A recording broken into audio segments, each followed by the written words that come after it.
Donc, les bibliothèques, il n'y a rien qui va changer au niveau des bibliothèques, puisqu'on va toujours utiliser la même chose. Ce qu'on a rajouté, c'est un potentiomètre. On n'a pas besoin de bibliothèque pour pouvoir lire sa valeur. Donc, on va toujours retrouver la bibliothèque Arduino et la bibliothèque WireH qui nous permet de communiquer avec le SDA et le SCL. Et ensuite, les bibliothèques liées au magnétomètre et à l'écran LCD. Donc, sur cette partie-là, rien ne va changer.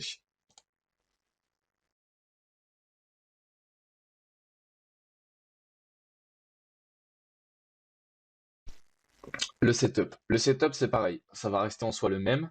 On va retrouver tout ce qui est LCD, donc l'allumer, le définir, la lumière de fond. On va retrouver évidemment l'initialisation de notre magnétomètre.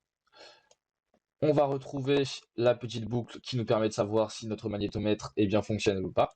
Ce qui va changer en l'occurrence, ça va être ici. Donc on va déclarer une nouvelle variable qui sera le cap. Donc ça veut dire que ça sera notre variable qui va pouvoir lire le signal d'entrée de notre potentiomètre.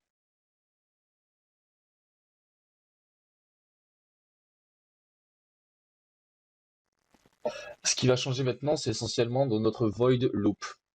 Donc ce qu'on va retrouver, c'est que comme avec le heading, ici il va falloir qu'on définisse notre float cap. Donc ça veut dire que notre cap sera un nombre. Ce qu'on va demander aussi, c'est que notre cap soit sur l'analogue 0. Donc on va demander de lire l'information qui arrive en analogue 0, puisqu'on a branché la valeur de notre potentiomètre à l'analogue 0.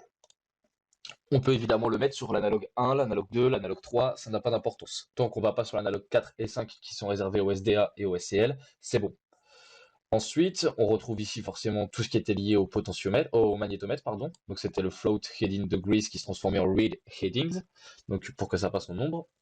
Et on va avoir aussi une nouvelle fonction ici. Donc ça va être la fonction map.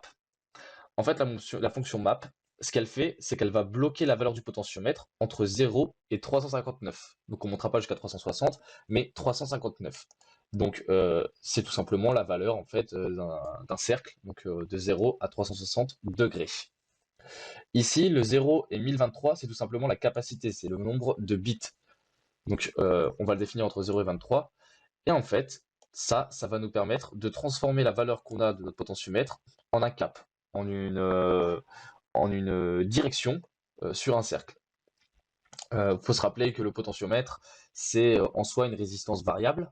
Et donc en fait, quand on fera varier cette résistance, eh ben, la fonction cap va transformer cette valeur de résistance en un cap. Donc, ce qu'on va faire maintenant, c'est qu'on va utiliser les deux lignes d'affichage de notre écran LCD pour afficher. Donc ici, sur la ligne du bas, on va afficher notre cap.